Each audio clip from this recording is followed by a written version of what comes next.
दोस्तों नमस्कार, welcome back to my channel. मैं हूं आपका दोस्त भास्कर द्विवेदी। दोस्तों इस वक्त देश में कोरोना चल रहा है, बड़ा ही भयानक रूप कोरोना वायरस का बढ़ता जा रहा है।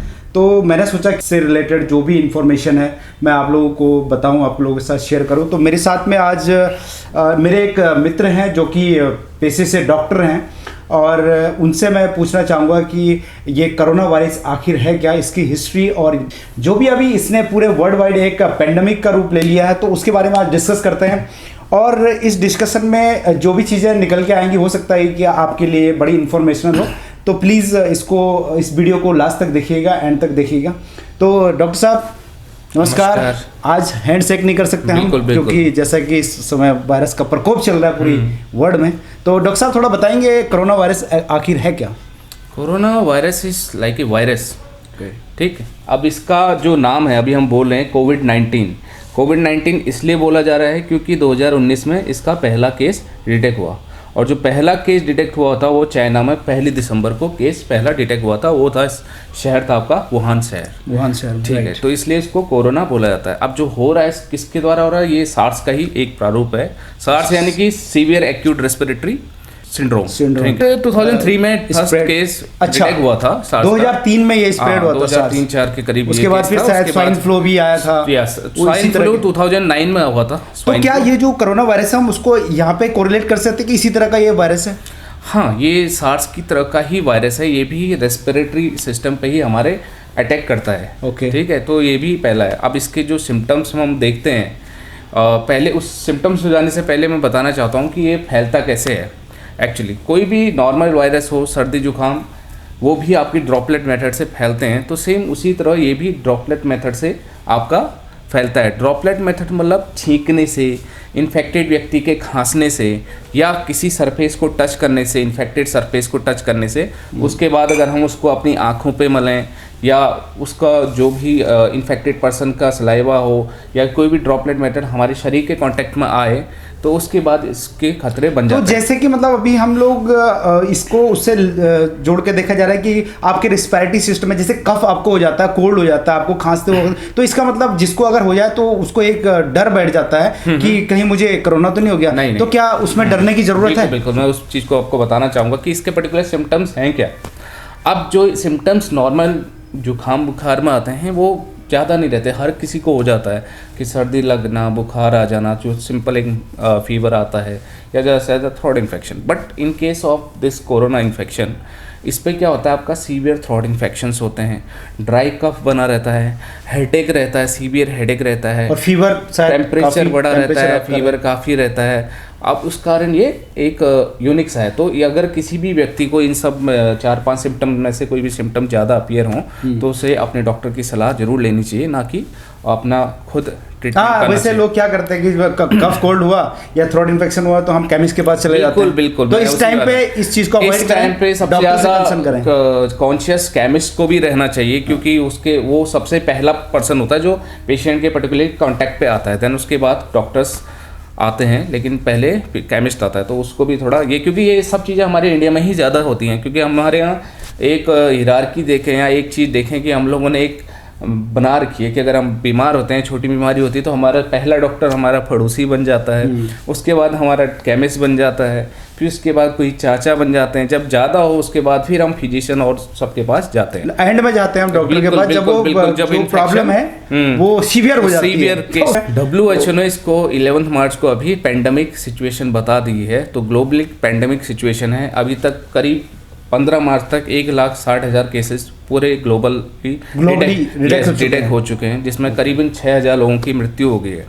खाली भारत में आज ही की रिपोर्ट के अकॉर्डिंग 107 केस तक डिटेक्ट हो चुके हैं, और जिसमें से 2 मृत्यु हो गई। हाँ, एक केरला में आप लोगों ने सुना ही होगा, और एक केरला में, एक दिल्ली में हो चुका है। अच्छा डॉक्टर साहब, एक चीज़ मेरे को काफ़ी, जैसे कि आजकल सोशल मीडिया की वजह से काफ़ी मैसेजेस फ्लो कर रहे हैं मार्केट में, या मोबाइल पे या टीवी पे, कि इस बीमारी से अगर निजात पानी है तो कुछ घरेलू नुस्खे बताए जाते हैं, जैसे लौंग रख लीजिए, कपूर रख लीजिए, या जो है कि कोई और इस तरह का आयुर्वेद का नुस्खा कर लीजिए, या अभी कुछ दिन पहले एक मैंने मैसेज पढ़ा था जिसमें कि होम्योपैथी की एक मेडिसिन आयुष के द्वारा उसको बताया गया कि ऑथेंटिक है, और उसमें आर्सेनिक की लिक्विड था जिसको कि बताया गया कि इसको ऐसा आप प्रिस्क्राइब कर सकते हैं। अभी तक आयुष डिपार्टमेंट ने भी ऐसी कोई एडवाइजरी जारी नहीं की है। उन्होंने जो एडवाइजरी जारी भी की है उसमें कुछ आयुर्वेदिक ड्रग्स हैं हमारे, जैसे हमारा गिलोय है, अगस्त्य हरितकी के लिए बताया गया है। इस टाइप की दवाइयाँ हैं जो कि रसायन औषधियाँ होती हैं, जो उनका हमें सेवन करना चाहिए, जिनसे हमारा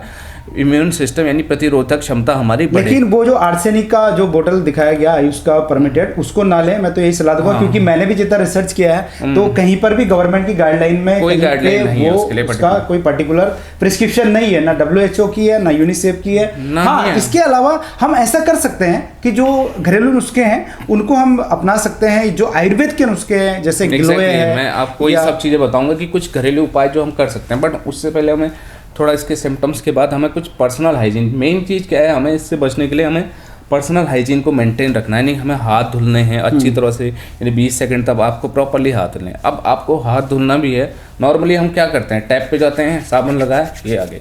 this is not a good thing कि हम ये हाथ धोने का कोई मेथड नहीं है।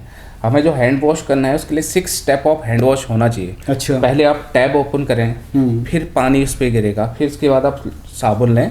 पहला स्टेप उसको काफी मतलब उसको रगड़े अपने स्टेप में उसे हाथ के दोनों साइड इस तरह से मलना है उसको, इस तरह से दोनों तरफ मलना है। ये पहला स्टेप आया। राइट। दूसरा स्टेप जो आपको करना है, हमें दोनों हाथों फिंगर्स के बीच क्रॉस करके मलना है, ठीक है। तीसरे स्टेप में हमें इस टाइप से दोनों फिंगर्स को इंटरलॉक करके करना है। चौथे स्टेप में हमें ये प्रोसेस पे शायद बताते हैं 20 से 30 सेकंड आपके लगने चाहिए कम से कम। इस प्रोसेस में जो दोनों हाथों को करना है, ठीक है। 5वें स्टेप में फिर वही सेम थिंग्स, और 6ठे स्टेप में आपको इस टाइप से अपने हाथों को दोनों उंगली, ताकि इन उंगलियों के बीच में भी कोई इन्फेक्शन ना रहे। इंटरलॉक करने से उंगलियों के दोनों गैप पे से इन्फेक्शन को हम हटा सकते हैं, ताकि वहाँ पे भी साबुन आपका लगना चाहिए। ये एक हैंड वॉश का मेथड है। ज़्यादा से ज़्यादा जितनी बार आप बाहर जाएं किसी कॉन्टेक्ट में, बिल्कुल इन्फेक्टेड पीपल्स के कॉन्टेक्ट में आने के बाद। बट ये जरूरी नहीं है कि आप इन्फेक्शियस, आपको क्योंकि आप पहचान नहीं सकते कि कौन इन्फेक्शियस है। इस तरह का बार-बार हैंड वॉश जो है मस्ट है। सबसे ज़्यादा आप हैंड वॉश पे ध्यान दें। अब एक और मेथड, अगर खांसना भी छींकना हो तो you have to use your elbow in public place, क्योंकि अगर खांसना हो तो इस टाइप से खांसें, क्योंकि ये जो पार्ट है हमारा, ये पर्टिकुलरली हमारे बॉडी के साथ टच नहीं होता, रेयरली होता है। तो कोशिश करें कि इस तरह से खांसें, या टिश्यू पेपर्स ले लें। अब उस टिश्यू पेपर को कृपया करके ओपनली ना फेंकें, उसे पर्टिकुलरली एक डस्टबिन में डालें या सुरक्षित स्थान पे डालें, या कोशिश करें अपने रुमाल या इन सब चीज़ों का लगाएं, ताकि दूसरे को इन्फेक्शन ना फैले। फिर या तो सैनिटाइज़र यूज करना है। अब आपको सैनिटाइज़र भी लोग क्या यूज करते हैं, सपोज दैट एक सैनिटाइज़र है, तो अगर ये होममेड बनाया गया है सैनिटाइजर है, क्योंकि बाजार में आज दोस्तों ये सैनिटाइजर हमने अभी घर पे ही बनाया है। सैनिटाइजर तो इसमें मैंने कुछ नहीं, एक IP आइसोप्रोपाइल अल्कोहल लिया है और अल्कोहल लिया है थोड़ा सा, जो कि जैसे लोग विस्की वाइन और ये सब आजकल अवेलेबल हर जगह होती है, तो उसको आप यूज कर सकते हैं। और हाइड्रोजन पेरोक्साइड इसमें डाला है, और उसके अलावा ग्लिसरीन इसमें यूज किया, तो ये इस तरह से, और बाकी उसमें वाटर है, तो ये सफिशिएंट क्वांटिटी में आप डाल दीजिए, ताकि इससे एक इस तरह से आप करना क्या है, किसी अगर सपोज दैट ये सैनिटाइजर है तो इसको भी हमें पर्टिकुलरली उसी मेथड से सैनिटाइज करना है। देन उसके बाद अपने हाथों को कोई भी काम करने से पहले इसको और काम करने के बाद देना है, कम से कम सूखने देना है, ताकि परफेक्ट मेथड आपको हैंड सैनिटाइजेशन का, ये हमें ख्याल रखना है, ठीक। एक प्रिकॉशंस आगे जो हमें फॉलो करनी चाहिए। फिर मास्क कैसे पहनना है। अब दूसरी बात है कि आप कोई भी गाइडलाइन भी कह रही है, और हम भी बोल रहे हैं कि जो नॉन इन्फेक्शियस पर्सन नहीं है उन्हें मास्क पहनने की जरूरत ना है नहीं, ठीक है। बट अगर आप पब्लिक प्लेस हो गई है, मार्केट में मास्क नहीं मिल रहे हैं, लोग ज़्यादा पैनिक हो रहे हैं, पैनिक होने की जरूरत है नहीं है। बट अगर आप कहीं पे ट्रैवल कर रहे हैं या किसी इन्फेक्शियस पीपल के बीच, जैसे आप ट्रेन में बेसिकली आप सफर कर रहे हैं, मेट्रो से जा रहे हैं, या जो भारतीय रेल उससे जा रहे हैं, या फिर प्लेन से आप इधर उधर जा रहे हैं, वो जर्नी ट्रैवल कर रहे हैं, तो तब उस समय थोड़ा सा मास्क पहने। लेकिन जनरली आप घर पे बैठे हैं तो मास्क यूज करने की कोई नीड नहीं है, कोई नीड है नहीं। अब कुछ भी हो जाए, या तो सेल्फ आइसोलेशन हो या क्वारंटाइन वगैरह कर सकते हैं, जो कराया जा रहा है आज के डेट में। क्योंकि आज अभी इंडिया में भी जो एपिडेमोलॉजी एक्ट है हमारा, खंड 2 इम्प्लीमेंटेड हो रखा है। अच्छा। हाँ, तो उसके तहत भी कोई भी अगर ऐसे सस्पेक्टेड केसेस हैं क्या उनका है, उनको तो क्वारंटाइन या आइसोलेटेड कराया जाएगा। ये है। अब दूसरी मेथड है, अगर कोई व्यक्ति इन्फेक्टेड हो या उसको इन्फेक्शन से बचना है, तो उसके लिए हम आयुर्वेदिक औषधियों का सेवन कर सकते हैं। आयुर्वेद में क्या क्या यूज किया जाता है? आयुर्वेद ने चरक ने विमान स्थान पे अध्याय 3 है, उसमें जनपदो ध्वंस का एक वर्णन किया था। अच्छा। जनपदो ध्वंस, वही हम जनपदो ध्वंस की तरह ही एक इस कंडीशन को मान सकते हैं कि इस समय देश है, काल है, देश काल सब विकृत हो चुका है। देश में भी जनपदो ध्वंस में भी हमें कुछ रसायन औषधियों का सेवन करना है, ताकि एक पर्टिकुलर व्यक्ति की इम्यूनिटी हमारी बिल्डअप रहे। जैसे आप नीम का पानी पी लो, च्यवनप्राश खाते हैं, गिलोय लेते हैं, तुलसी घनवटी लेते हैं, या अगस्त्य हरितकी लेते हैं, इत्यादि आयुष ने भी हमें कुछ गाइडलाइन दे रखी है, उनको फॉलो करना चाहिए।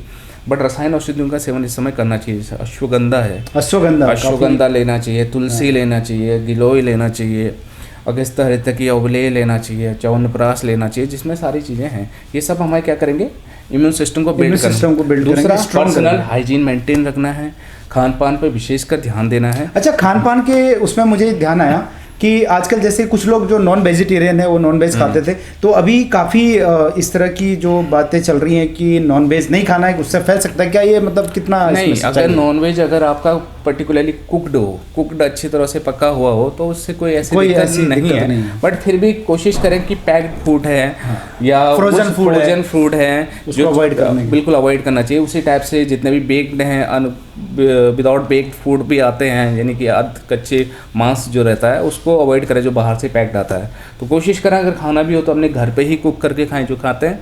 अदरवाइज छोड़ना है तो एक छोड़ दो, तो अच्छी बात है। देखो भारतीय जीव हत्या भी उससे बच जाएगी, कर सकते हैं। इस चीज को हमें ध्यान में रखना चाहिए।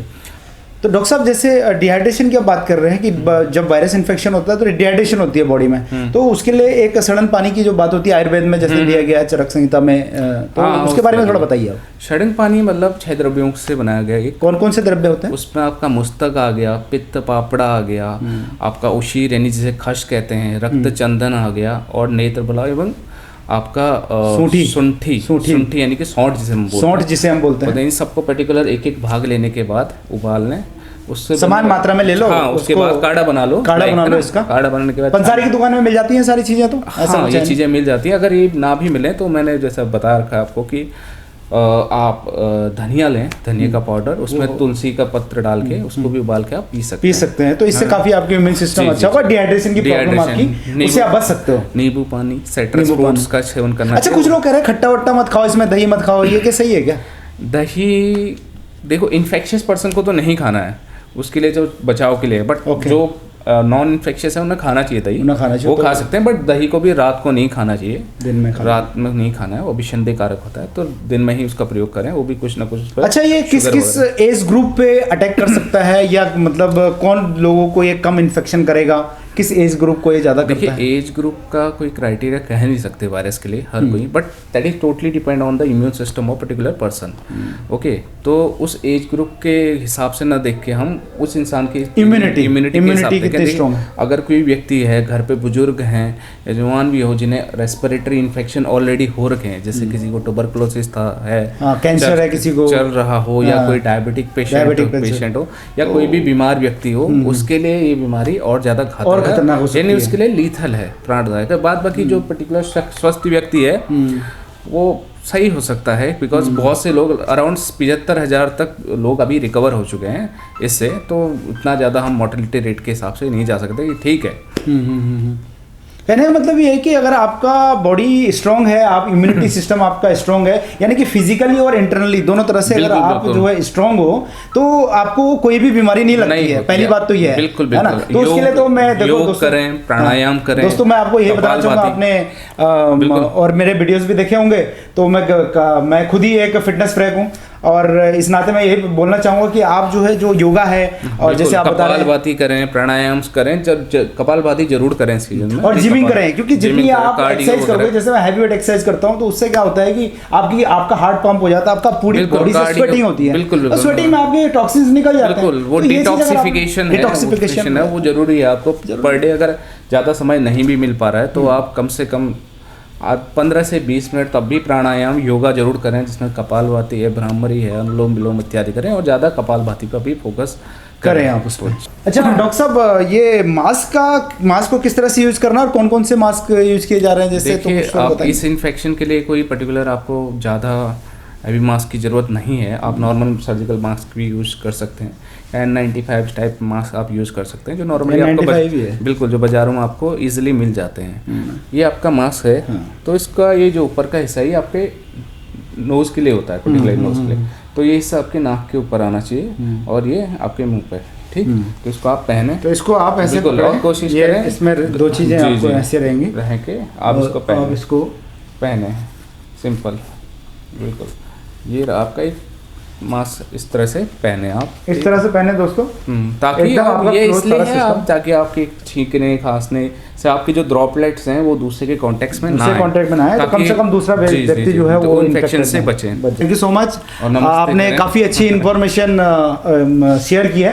तो दोस्तों thank you so much for watching my video, और इसी तरह मेरे वीडियोस देखते रहिए दोस्तों। मैं हर तरह के वीडियोस बनाता रहता हूँ, इसे लाइक कीजिए, शेयर कीजिए, ये इन्फॉर्मेशन किसी के काम आ सकती है। जय हिंद, जय भारत, वंदे मातरम।